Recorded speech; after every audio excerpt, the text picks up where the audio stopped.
बात करेंगे polity chapter 2 lecture 1, जो कि होगा क्या, प्रीएम्बल।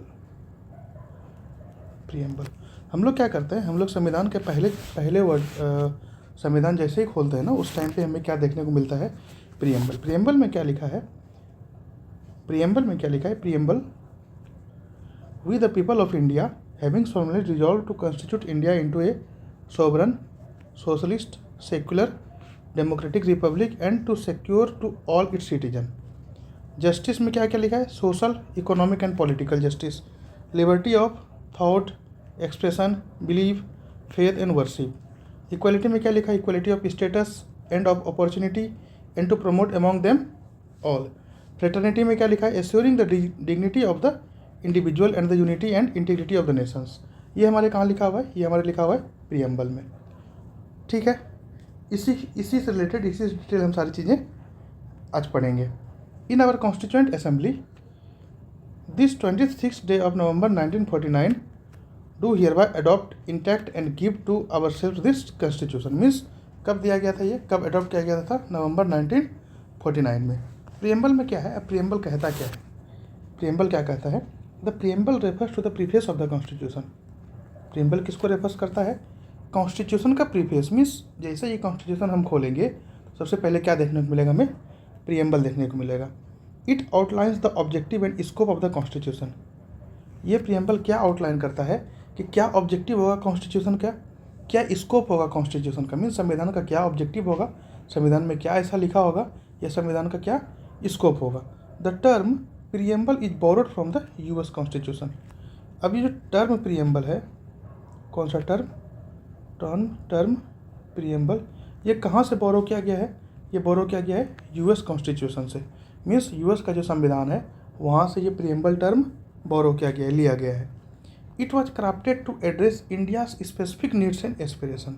ये इसलिए क्राफ्ट किया गया है, या इसलिए इसको क्राफ्ट किया गया है ताकि क्या हो सके, इंडिया का स्पेसिफिक नीड्स, मीन्स भारत का जो स्पेसिफिक नीड्स और एस्पायरेशंस है उसको एड्रेस कर सके। प्रीएम्बल को क्यों बनाया गया, या इसको क्यों क्राफ्ट किया गया, इसलिए क्राफ्ट किया गया ताकि जो भी इंडिया का स्पेसिफिक नीड्स है, मीन्स कुछ भी स्पेसिफिक नीड्स है उसको एड्रेस किया जाए।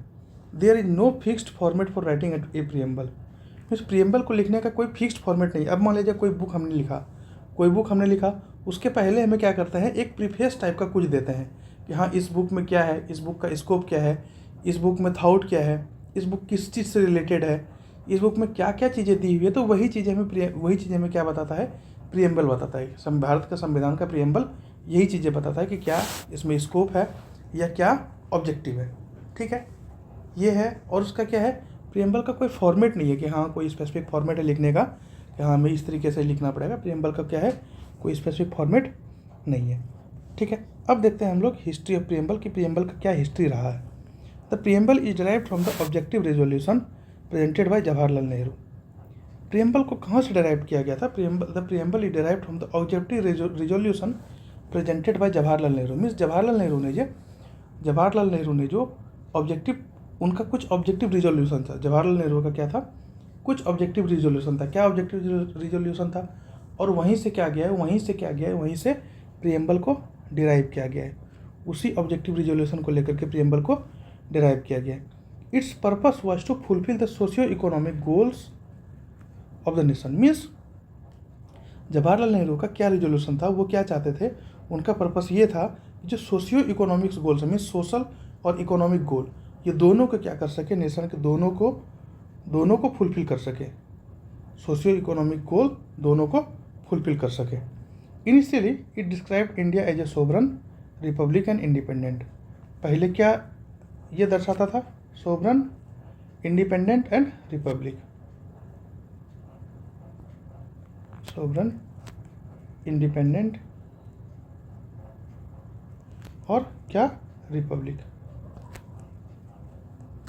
अब क्या किया है लेटर, इस बाद में क्या किया गया है, इसको चेंज करके सोशलिस्ट, डेमोक्रेटिक और रिपब्लिक कर दिया गया है। पहले इसको क्या था, पहले इसमें टर्म क्या था, सोवरन, इंडिपेंडेंट और रिपब्लिक। बाद में क्या कर दिया गया इसको, सोशलिस्ट, डेमोक्रेटिक एंड रिपब्लिक। अब the word fraternity was included by the constituent assembly. Constituent assembly के थ्रू क्या किया गया, इस प्रीएम्बल में फ्रेटर्निटी का वर्ड जोड़ा गया। ठीक है, अब आते हैं meaning and concept of the preamble. अब प्रीएम्बल का क्या मीनिंग है और क्या कॉन्सेप्ट है। The preamble serve as the introductory section of the constitution. Preamble क्या सर्व करता है, introductory section of the constitution. Constitution का इंट्रोडक्टरी सेक्शन की मीन्स कॉन्स्टिट्यूशन में क्या होगा, कॉन्स्टिट्यूशन का एक तरह से इंट्रोडक्शन देना शुरू करता है preamble. It ensures that the idea and goals of the constitution framers are clearly communicated. ये क्या इंश्योर करता है, प्रीएम्बल क्या इंश्योर करता है कि जो भी कॉन्स्टिट्यूशन मेकर था, जो भी कॉन्स्टिट्यूशन को फ्रेम किया था, जिन्होंने भी फ्रेम किया था, वो उनका क्या कम्युनिकेशन रहा होगा, क्या गोल रहा होगा, क्या आइडिया रहा होगा, वो इंश्योर करता है प्रीएम्बल। मीन्स प्रीएम्बल है तो छोटा सा या फिर है तो आपका बुक का पहला पार्ट, लेकिन उसमें क्या गोल रहा होगा, क्या आइडिया रहा होगा उस बुक को लिखने वाले का, या फिर उस कॉन्स्टिट्यूशन को लिखने वाले का क्या आइडिया या क्या गोल रहा होगा, वो सारा इंश्योर कौन करेगा, वो सारा इंश्योर आपका प्रीएम्बल करेगा। The preamble reflects the AIIMS and aspirations of the Indian people. Preamble क्या रिफ्लेक्ट करता है, एम्स और एस्पिरेशन इंडियन पीपल का। मीन्स क्या एम होगा इंडियन पीपल का, क्या एस्पिरेशन होगा इंडियन पीपल का, ये प्रीएम्बल रिफ्लेक्ट करता है। ठीक है, it emphasises the creation of the welfare oriented and egalitarian society. ये क्या एम्फसाइज करता है कि क्या वो एक ऐसा सोसाइटी बने जहाँ पर कि वेलफेयर ओरिएंटेड हो या इगलिटेरियन सोसाइटी हो। मीन्स ऐसा सोसाइटी हो जो वेल ओरिएंटेड हो, या फिर वहाँ पर मीन्स हर सेक्शन के लोगों को इक्वलिटी मिल रहा हो। ठीक है, ये प्रीएम्बल ये एम्फसाइज करता है। ठीक है, N.A. Palkhivala refer to preamble as the identity card of the constitution.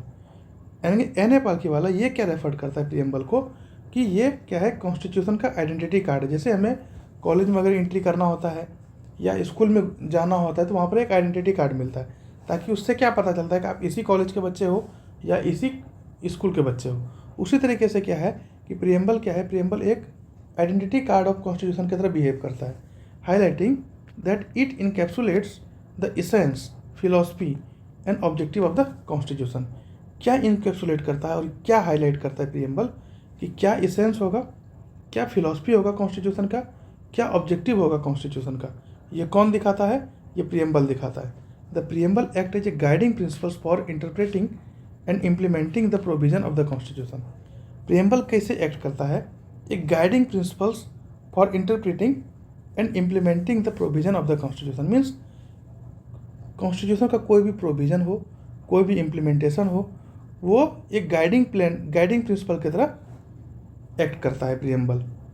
Constitution का मान लीजिए कोई भी इम्प्लीमेंट करना है या फिर कोई भी प्रोविजन है, तो वो क्या करता है, ये गाइडिंग प्रिंसिपल की तरह एक्ट करता है प्रीएम्बल।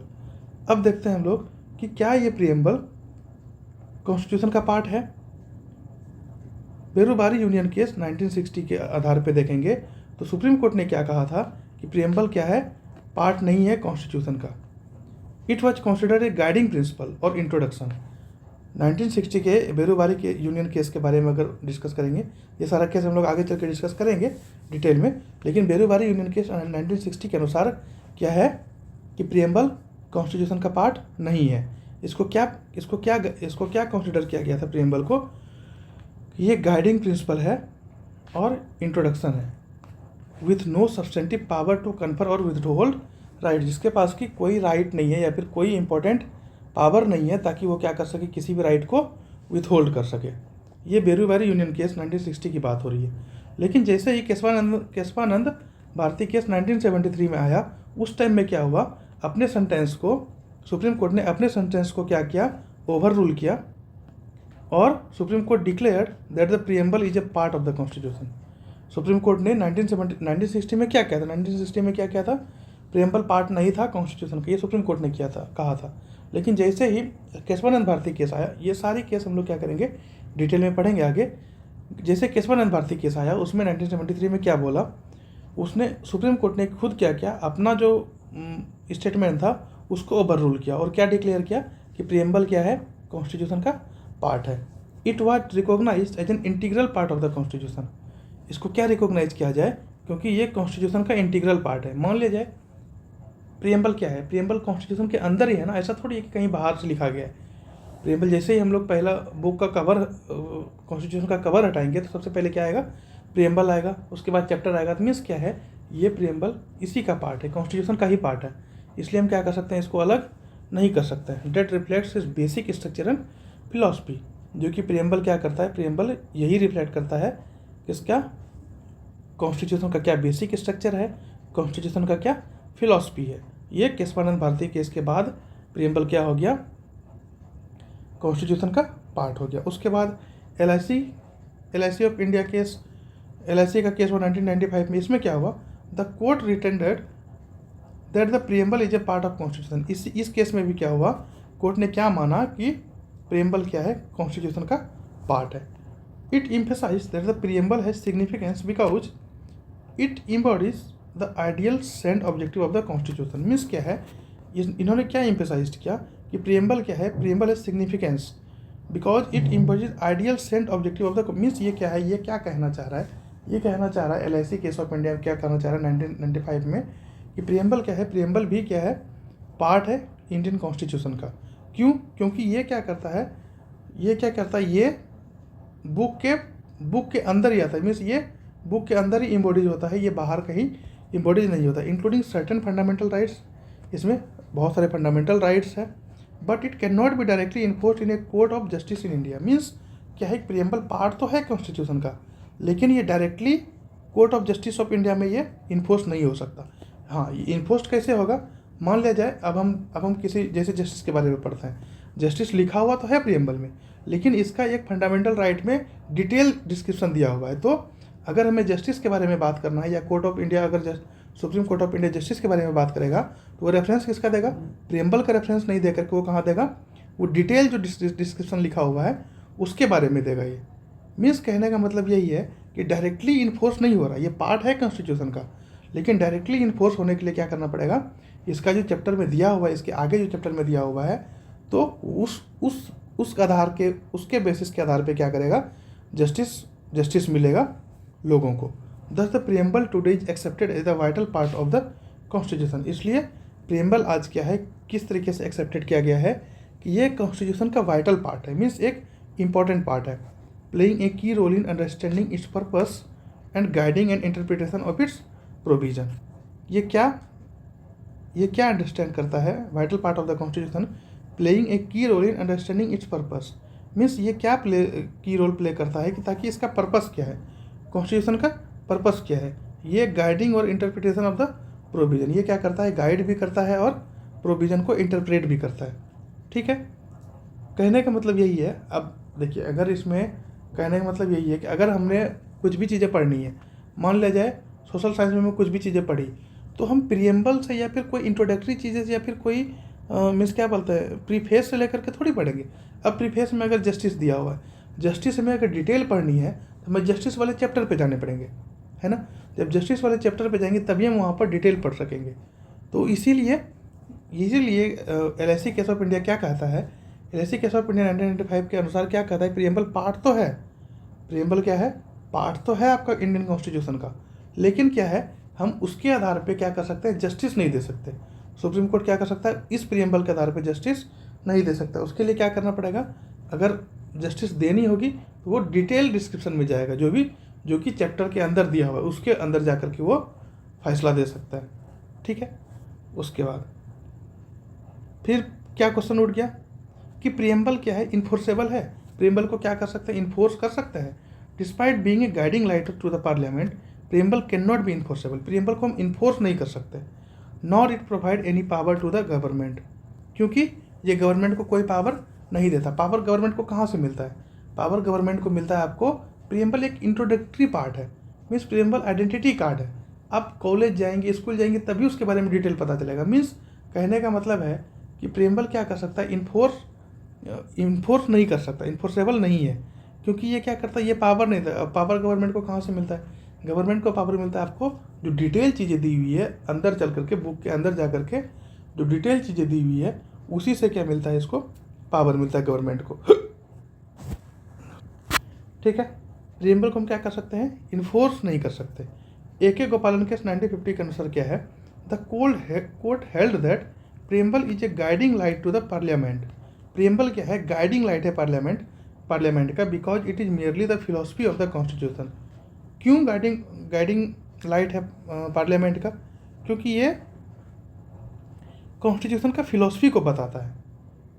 क्या करता है प्रियम्बल? कॉन्स्टिट्यूशन के, संविधान के फिलोसफी को बताता है।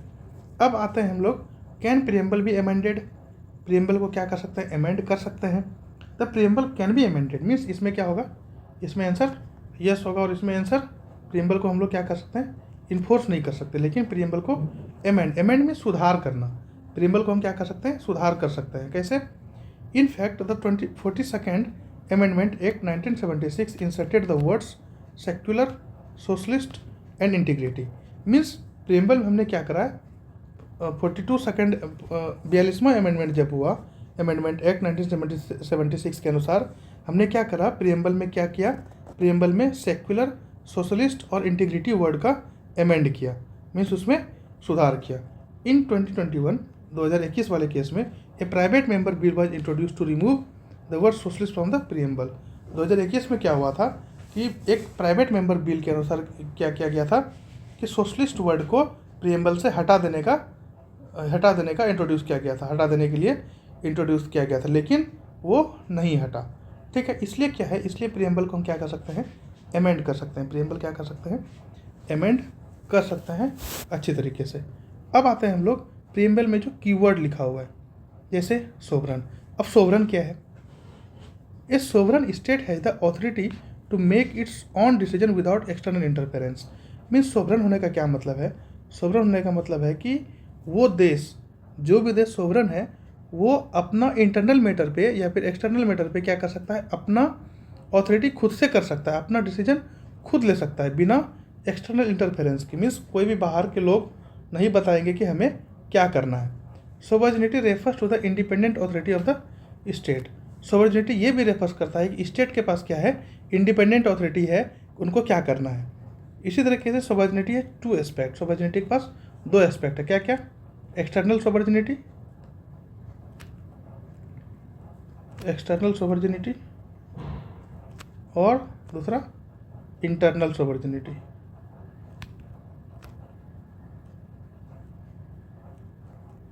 ठीक है, अब एक्सटर्नल सोवरेनिटी में क्या है? This refers to the independence of a state in its relation with other state. ये क्या दर्शाता है? ठीक है, this refers to the independence of a state in its relation with other state. Means external sovereignty का क्या मतलब है? ये क्या रेफर्स करता है कि किसी भी स्टेट का इंडिपेंडेंस किसी दूसरे अदर स्टेट से। It means that the state is free to act according to its own will. State बिल्कुल फ्री है अपने तरीके से काम करने के लिए। मीन्स स्टेट क्या कर सकता है? अपने तरीके से काम बिल्कुल कर सकता है, उसमें किसी के कोई इंटरफेरेंस नहीं होगा। इंटरनेशनल एरिना में या फिर इंटरनेशनल अखाड़े में क्या कर सकता है? स्टेट अपने तरीके से काम कर सकता है without any interference from other countries. दूसरे कंट्री के इंटरफेरेंस के बिना क्या कर सकता है? स्टेट इंटरनेशनल अखाड़े में, इंटरनेशनल एरिना में काम कर सकता है। ये हो गया आपका एक्सटर्नल सोवरेनिटी की बात। अब आते हैं हम लोग इंटरनल सोवरेनिटी की बात पे। इंटरनल सोवरेनिटी क्या बताता है? This concern the relationship between the state and it's citizens with in its border. ये क्या दर्शाता है? इंटरनल सोवरेनिटी क्या दर्शाता है कि ये किसके किसके बीच में रिलेशन है? ये रिलेशन है आपके स्टेट और उसके सिटीजन्स के बीच में, स्टेट और इसके सिटीजन्स के बीच में जो भी उसके बॉर्डर के अंदर रहता है। It signifies the state's authority to govern and make decision within its own territory. Means ये क्या सिग्निफाई करता है कि स्टेट के पास ऑथोरिटी है अपना स्टेट को गवर्न करने का, अपना स्टेट में सरकार चलाने का उसके पास ऑथोरिटी है, और डिसीजन बनाने का अपने टेरिटरी के लिए, अपने जो भी टेरिटरी के लिए है उसमें वो अपना क्या कर सकता है? डिसीजन बना सकता है और उसको गवर्न कर सकता है। ठीक है, ये क्या सिग्निफाई करता है? ये आपका इंटरनल सोवरेनिटी सिग्निफाई करता है। पहला हमने कीवर्ड डिस्कस कर लिया, क्या? सोवरेनिटी, पहला कीवर्ड हो गया डिस्कस। दूसरा कीवर्ड क्या है? सोशलिस्ट। अब सोशलिस्ट कहाँ से आया? सोशलिस्ट का मतलब है, पहले क्या है? Socialism emerge as a response to capitalism. अब कैपिटलिज्म क्या है? कैपिटलिज्म का मतलब है, कैपिटलिज्म का मतलब है कि जो भी वेल्दी है, जो जिसके पास भी ज़्यादा धन है, वो कैपिटलिस्ट है। मीन्स धनवान व्यक्ति के ऊपर क्या करना है, पूरा देश चलाना है। मीन्स जो भी ज़्यादा धनवान है उसके ऊपर देश चलाना है। लेकिन सोशलिज्म का क्या मतलब है? सोशलिज्म का मतलब है कि ये क्या करता है, ये इनइक्वालिटी को दर्शाता है। मीन्स जो भी धनवान है या फिर जो भी ज़मींदार है, उससे ज़मीन लेकर के क्या करना है, इक्वल पार्ट में डिस्ट्रीब्यूट कर देना, इक्वल जगह पे गरीबों में बांट देना है या इक्वल जगह पे डिस्ट्रीब्यूट कर देना है। तो यही है सोशलिस्ट और कैपिटलिस्ट में अंतर। ठीक है। Which was perceived as favouring the wealthy. Means capitalism के क्या मतलब है? कैपिटलिज्म का मतलब है कि वो किसको फेवर करता है, वो वेल्दी पीपल को फेवर करता है। मीन्स जो धनी व्यक्ति है उसको फेवर करता है। कौन? कैपिटलिज्म। ठीक है। This concept of socialism gained prominence after the writing of Karl Marx. Karl Marx के राइटिंग के बाद क्या किया, ये सोशलिज्म ने क्या करा, अपना एक प्रोमिनेंस गेन करा। कार्ल मार्क्स ने क्या लिखा था कि सोशलिज्म से क्या होता है, सोशलिज्म से क्या होगा कि हमारी सोसाइटी में जो इनइक्वालिटी है अमीर और गरीबी की, वो क्या होगा, वो धीरे धीरे ख़त्म होगा। It was first implemented in Soviet Nations. ये सबसे पहले कहाँ इम्प्लीमेंट हुआ था? सोवियत नेशन में इम्प्लीमेंट हुआ था। However after the great depression of 1930, 1930 में जब ग्रेट डिप्रेशन आया, it become evident that socialism alone did not significantly improve people's life. Means क्या है, अब देखिए कैपिटलिज्म और सोशलिज्म में क्या अंतर है। कैपिटलिज्म का कहने का मतलब है कि हर चीज़ प्राइवेट है। कैपिटलिज्म का कहने का मतलब है कि हर चीज़ क्या कर दिया गया है, किसी के हाथ में दे दिया गया है। मीन्स किसी के प्राइवेट सेक्टर के हाथ में दे दिया गया है। मीन्स जो वेल्दी है, जो ज़्यादा अमीर है, उसके हाथ में कंपनी है, उसके हाथ में लैंड है, उसके हाथ में हर चीज़ है। लेकिन सोशलिज्म का क्या मतलब है कि सोशलिज्म क्या कर रहा है कि वो जो जिसके हाथ में ज़्यादा चीज़ें हैं उससे ले करके क्या कर दे रहा है, सब में बांट दे रहा है। एक में नहीं, सब में बांट दे रहा है, ताकि क्या हो, जो समाज में इनइक्वालिटी है वो क्या हो, कम हो। लेकिन क्या हुआ, जब 1930 में ग्रेट डिप्रेशन आया, उसमें क्या हुआ, सिर्फ सोशलिज्म होने से क्या हुआ, वो पीपल्स के लाइफ को इम्प्रूव नहीं कर पाया। सिर्फ सोशलिज्म होने से पीपल्स के लाइफ को इम्प्रूव नहीं कर पाया। क्यों इम्प्रूव नहीं कर पाया? क्योंकि क्या है, अब मान लीजिए सोशलिज्म कर दे। सोशलिज्म कहने का मतलब है कि जो भी चीज़ें हैं वो सरकार के हाथ में, फैक्ट्री सरकार के हाथ में है, सारा लैंड सरकार के हाथ में। अब अभी के टाइम पे अगर देख लिया जाए कि सरकारी लोग क्या कर रहे हैं कि उसको कोई मतलब ही नहीं है कि हाँ क्या कैसे काम करेगा, क्यों काम करेगा। आज अगर कोई आदमी कोई इंस्टीट्यूशन चला रहा है, अगर उसको कैपिटलिस्ट कर दे, तो वहाँ पर कैपिटलिस्ट में क्या करते हैं, जो भी अमीर है या फिर जो भी प्राइवेटाइजेशन में लोग क्या करते हैं, वो इफ़िशेंसी के ऊपर ध्यान देते हैं। वो क्या करते हैं, वो इफ़िशेंट लोगों को रखते हैं। लेकिन इसमें क्या है, सोशलिज्म में क्या है कि जो भी सरकार के हाथ में चलाएगा उसको चलाएगा सरकार के लोग, सरकार के आदमी चलाएंगे, जो सरकारी कर्मचारी है। अब सरकारी कर्मचारी क्या करेगा, सरकारी कर्मचारी को तो अपने पेमेंट से मतलब है। सरकारी कर्मचारी के पास पेमेंट आ ही रहा है, उसको ज़्यादातर विशेष कुछ ध्यान देगा नहीं। इसलिए सिर्फ सोशलिज्म होने के बाद क्या हुआ, 1930 में जो ग्रेट डिप्रेशन आया, उस टाइम में जो सिर्फ सोशलिस्ट था या फिर सिर्फ सोशलिज्म था, वो क्या कर दिया, पीपल्स के लाइफ को इम्प्रूव नहीं कर पाया। ओवर टाइम, धीरे धीरे टाइम बीतने के बाद, it becomes clear that neither socialism nor capitalism can fully address economic inequality. Means क्या हुआ, धीरे धीरे टाइम बीतने के बाद क्या हुआ, समझ में आने लगा कि सिर्फ सोशलिज्म या सिर्फ कैपिटलिज्म क्या कर सकता है, पीपल्स के लाइफ को इम्प्रूव नहीं कर सकता या फिर इकोनॉमिक इनइक्वालिटी को ख़त्म नहीं कर सकता है। इसलिए this led to the development of mixed economy. इसलिए क्या डेवलपमेंट हुआ, मिक्स्ड इकोनॉमी का डेवलपमेंट हुआ। अब मिक्स्ड इकोनॉमी क्या है, मिक्स्ड इकोनॉमी कहने का मतलब है कि यहाँ पर दोनों लोग काम करेंगे। क्या, कौन कौन, कैपिटलिस्ट भी और सोशलिस्ट भी। मीन्स कुछ पार्ट क्या, कुछ पार्ट सरकार, सोशलिस्ट मीन्स गवर्नमेंट और कैपिटलिस्ट मीन्स वेल्दी पीपल। ठीक है। अब क्या किया इसने, अपने अपने काम को बांट लिया। क्या बांट लिया कि जो भी चीज़ें हर बेसिक राइट्स है, बेसिक फंडामेंटल राइट्स, जैसे कि एजुकेशन, हेल्थ केयर, ये सब क्या है, ये सब फंडामेंटल राइट्स है। तो ये क्या किया, ये गवर्नमेंट ने अपने पास रख लिया। और जो ज़रूरी नहीं है, जैसे कार मैन्युफैक्चरिंग ज़रूरी नहीं है, सबके लिए कार जरूरी तो है नहीं, सबके लिए टेलीकम्युनिकेशन का जरूरी तो है नहीं, तो इन सारी चीज़ों को किसको दे दिया, कैपिटलिस्ट को दे दिया। ठीक है, where the government provides public goods such as education, health care, ये सब क्या कर लिया, ये गवर्नमेंट अपने पास रख लिया। और प्राइवेट सेक्टर में क्या, service like telecommunication and entertainment. Education सबके लिए जरूरी है, हेल्थ केयर सबके लिए जरूरी है, ठीक है। तो ये क्या क्या ये गवर्नमेंट ने अपने पास रखा और प्राइवेट सेक्टर को क्या दे दिया, टेली कम्युनिकेशन मीन्स फ़ोन बनाना, फ़ोन तो सबके लिए जरूरी है, था नहीं उस टाइम पे, ठीक है। उसके बाद क्या हुआ, उसके बाद जो भी चीज़ें जैसे कि आपका सर्विस सेक्टर हो गया, एंटरटेनमेंट सेक्टर हो गया, ये किसको दे दिया, ये किसको दे दिया, प्राइवेट सेक्टर वाले हाथ में दे दिया। This mixed model influenced by John Keynes, ये मिक्स्ड मॉडल किसके द्वारा इन्फ्लुएंस्ड हुआ था, जॉन केन्स के द्वारा। It is known as welfare model और the socialist model in India. इसको क्या बोला गया, इसको ये भी जानते हैं किसके नाम से, वेलफेयर मॉडल और सोशलिस्ट मॉडल इन इंडिया के थ्रू इसको भी जानते हैं। टू प्रमोट फाइनेंशियल इंक्लूजन को प्रमोट करने के लिए the Indian government nationalise several banks in 1969। Means क्या हुआ, फाइनेंशियल इंक्लूजन को करने के लिए इंडियन गवर्नमेंट ने क्या किया, पहले क्या था, पहले सारा बैंक क्या था, प्राइवेट सेक्टर था। अब बैंक प्राइवेट सेक्टर था तो बैंक में क्या हो रहा था, अब जैसे जो वेल्दी पीपल था उसको तो पैसे मिल रहे थे क्योंकि उसको पता था बैंक को वो पैसे को क्या करेगा, वो पैसे रिटर्न करके देगा। लेकिन जो फार्मर थे, जो गरीब लोग थे, उनको नहीं मिल रहा था लोन। क्यों नहीं मिल रहा था, क्योंकि प्राइवेट बैंक क्या कर रहा था, वो सीधा सीधी बोल रहा था कि आप हमें रिटर्न नहीं कर सकते पैसे, हम नहीं दे पाएंगे आपको लोन।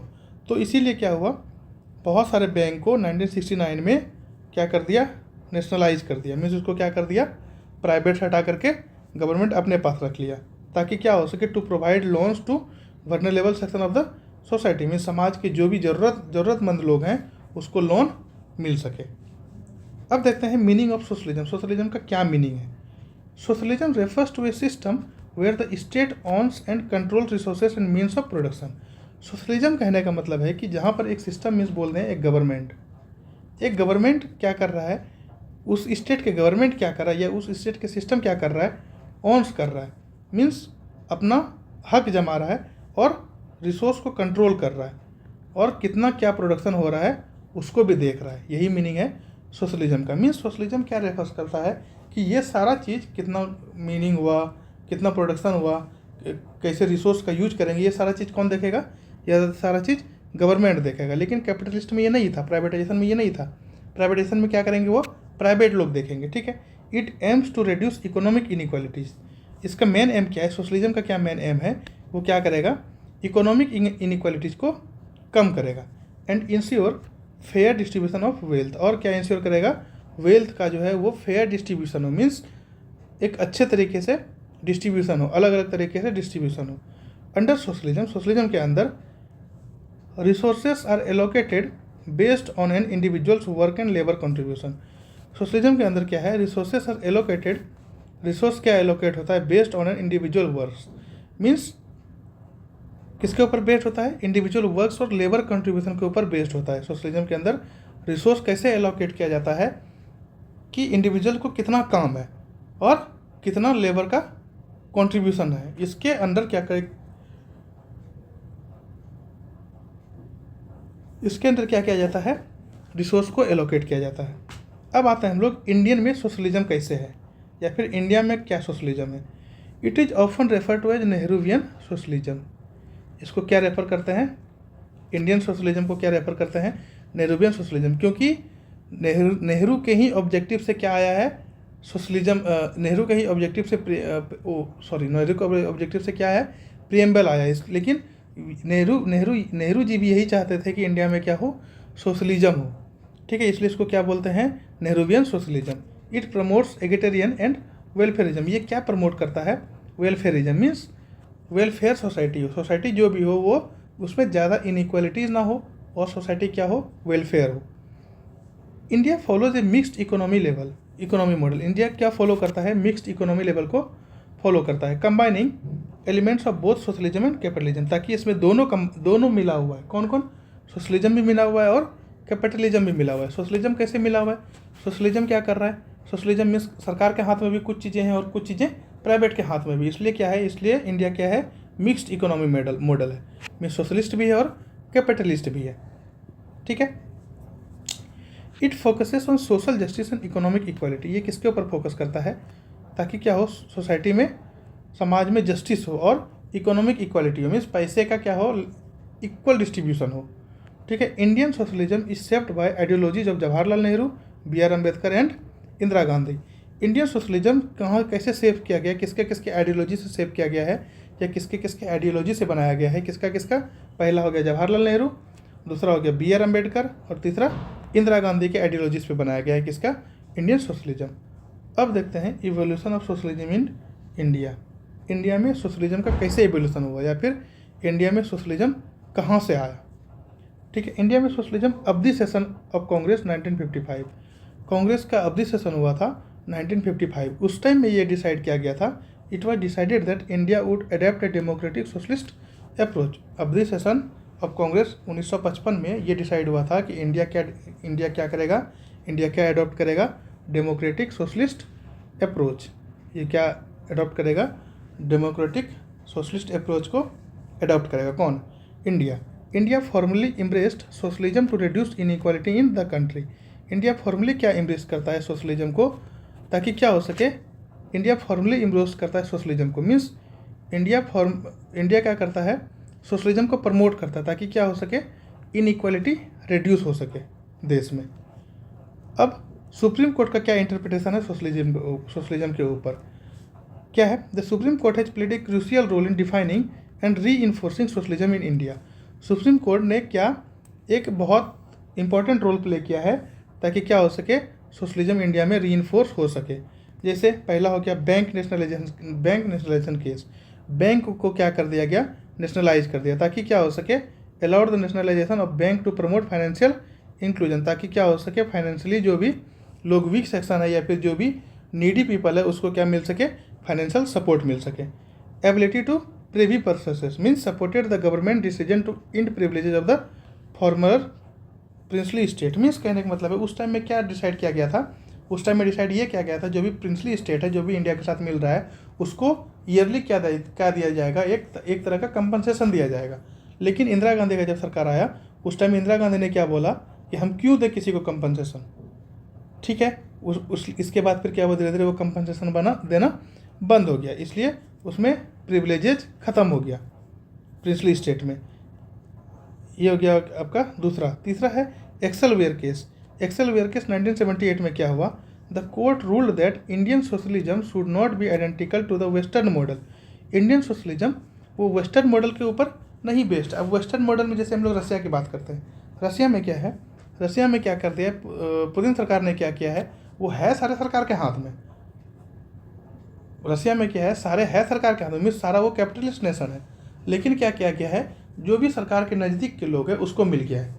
मान लीजिए फैक्ट्री क्या है, फैक्ट्री सारे सरकार के हाथ में, सारे फैक्ट्री क्या है, गवर्नमेंट के हाथ में। लेकिन क्या कर दिया है, गवर्नमेंट ने किसी एक को दे दिया चलाने के लिए, इसको आप चला लो, इसको आप चला लो, इस फैक्ट्री को आप चला लो। ठीक है। तो इसके कारण क्या हो रहा है, वहाँ करप्शन बढ़ रहा है। करप्शन क्या बढ़ रहा है, जिसको दिया गया है वो तो चला रहा है, जैसे चला रहा है वो तो पैसे कमा रहा है, लेकिन है क्या वो एक्चुअली सारा सरकार के हाथ में। लेकिन यहाँ क्या है, हमारी तरफ क्या है, हमारे भारत में क्या है कि वो कुछ चीज़ें हमारे हाथ में है, कुछ चीज़ें प्राइवेट के हाथ में और कुछ चीज़ें गवर्नमेंट के हाथ में। तो यही क्या किया, एक्सेलवेयर केस 1978 में क्या हुआ है, कोर्ट ने क्या रूल किया कि Indian socialism should not be identical to the western model. Indian socialism जो है वो रसिया के मॉडल से मैच नहीं करता या फिर वेस्टर्न मॉडल से मैच नहीं करता, but should balance freedom of profession with egalitarian principles. Means ताकि क्या हो, लेकिन ये बैलेंस हमेशा होना चाहिए कि फ्रीडम ऑफ प्रोफेशन होना चाहिए। फ्रीडम ऑफ प्रोफेशन कहने का मतलब है कि मान लिया जाए हमें किसी कंपनी में काम करना है, फिर हमें कोई कंपनी खोलना है, तो वो हमारा अपना फ्रीडम है, हम कुछ भी कर सकते हैं, हमारा प्रोफेशन कुछ भी हो सकता है। ठीक है, ये हमारा फ्रीडम ऑफ प्रोफेशन है। उसके बाद DS Nakara versus union of India 1982 वाले केस में क्या है, the court held that socialism in India aims to provide a decent standard of living for all citizens. ये कोर्ट ने क्या हेल्ड किया कि सोशलिज्म इन इंडिया में जो सोशलिज्म होगा उसको क्या प्रोवाइड कर सकता है, वो उसका एम क्या होना चाहिए, ताकि decent standard of living of all citizen. उसका DS Nakara versus union of India 1982 के केस में क्या देखते हैं हम लोग कि कोर्ट किस लिए हेल्ड हुआ, सोशलिज्म इंडिया में क्या उसका मेन एम क्या होना चाहिए, मेन एम होना चाहिए कि लिविंग स्टैंडर्ड जो भी ऑल सिटीजन्स का क्या होना चाहिए, डिसेंट होना चाहिए। लिविंग स्टैंडर्ड क्या हो, बढ़े। लिविंग स्टैंडर्ड जो भी है लोगों का, वो लिविंग स्टैंडर्ड अच्छे से हो, या फिर डिसेंट हो, या फिर एडवांस लिविंग स्टैंडर्ड हो, ठीक है। उसके बाद बलराम एंड अदर केस 2024 का हम लोग केस देखेंगे। क्या देखेंगे?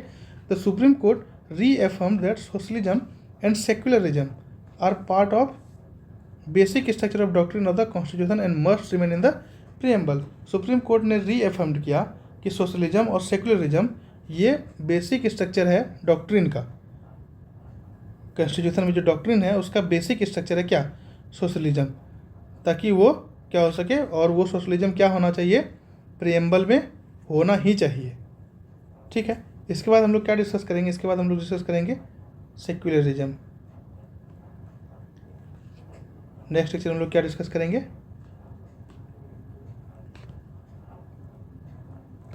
सेक्युलरिज्म। तब तक के लिए थैंक यू सो मच।